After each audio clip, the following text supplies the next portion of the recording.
L'ombre des baobabs.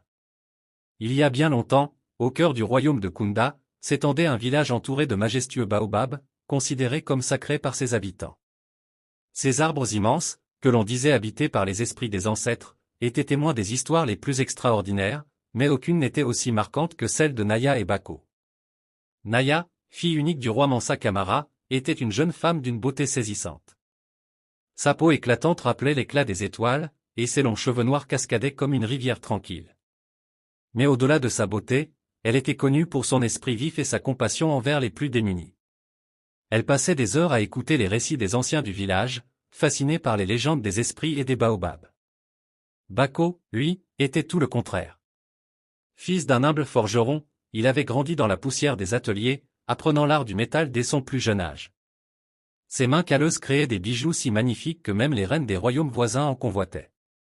Mais Bako ne se souciait ni de la richesse ni de la gloire. Il aimait la simplicité de la vie et trouvait refuge dans les chants des oiseaux et le bruissement des feuilles sous les baobabs. Un jour, alors que Naya se promenait seule dans la forêt sacrée, elle entendit le tintement du métal martelé. Intriguée, elle suivit le son et découvrit Bako, concentré sur la fabrication d'un bracelet d'une finesse incroyable. Fascinée par son talent, elle l'approcha. « C'est magnifique, dit-elle, émerveillée en voyant le bracelet qu'il façonnait. Bako releva la tête, surpris par cette apparition inattendue. « Oh, pardon, je ne voulais pas vous effrayer, ajouta-t-elle rapidement. Vous ne m'effrayez pas, mais il est rare de voir quelqu'un ici, et encore moins. » Il marqua une pause, réalisant qu'il s'adressait à une femme habillée richement. « Vous êtes, la princesse ? » « Je suis Naya, répondit-elle en souriant. »« Et vous, qui êtes-vous » ?« Bako, forgeron du village. » À cet instant, leurs regards se croisèrent, et un lien invisible se tissa entre eux. Les jours suivants, Naya trouva des excuses pour retourner dans la forêt. À chaque visite, elle cherchait Bako, et bientôt, ils commencèrent à se retrouver sous le grand baobab. « Pourquoi passez-vous autant de temps dans la forêt » demanda-t-il un jour, les yeux rivés sur elle. « C'est ici que je me sens libre, avoua-t-elle. Dans le palais, tout est calculé, chaque geste, chaque mot. Mais ici, je peux être moi-même. » Bako sourit. « Alors peut-être que les esprits des baobabs vous protègent. » Naya rit doucement. « Et toi, que fais-tu ici, loin des regards ? » C'est mon refuge. Le métal parle mieux que les gens. Avec lui, je peux créer sans être jugé. Au fil du temps, leurs conversations devinrent plus intimes, et un soir, alors que la lune éclairait la clairière, Naya murmura. Bako. Si seulement les choses étaient différentes. Il prit sa main dans la sienne. Je ne peux te promettre une vie facile, mais je te promets que je t'aimerai toujours. Un jour, le roi annonça une nouvelle qui bouleversa Naya. Elle devait épouser le prince Adama d'un royaume voisin, une alliance politique essentielle pour renforcer la puissance de Kunda. Le cœur brisé, Naya tenta de convaincre son père, mais il refusa catégoriquement.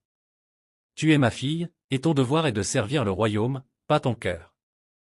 Naya et Bako continuèrent de se voir en secret, mais leur bonheur fut de courte durée. Une nuit, alors qu'ils s'étaient réfugiés près du plus ancien des baobabs, un prêtre du village les surprit. « Princesse » s'exclama-t-il, horrifié. « Que faites-vous avec cet homme ? Savez-vous que c'est un sacrilège ?» Naya tenta de parler, mais il s'élança vers le palais pour avertir le roi. Le soir même, Bako fut traîné devant Mansa Kamara. « Comment oses-tu souiller l'honneur de ma famille » rugit le roi. « Majesté, je n'ai rien souillé » répondit calmement Bako. « Je l'aime. » Un simple forgeron prétend aimer une princesse ? Le roi éclata de rire. « Garde. Exilez-le hors du royaume. Qu'il ne remette plus jamais les pieds ici. »« Non » cria Naya en entrant dans la salle du trône. « Père, c'est moi qui l'aime. Punissez-moi, mais laissez-le tranquille. » Le roi la regarda avec colère. « Tu es ma fille. Tu feras ce que je te dis.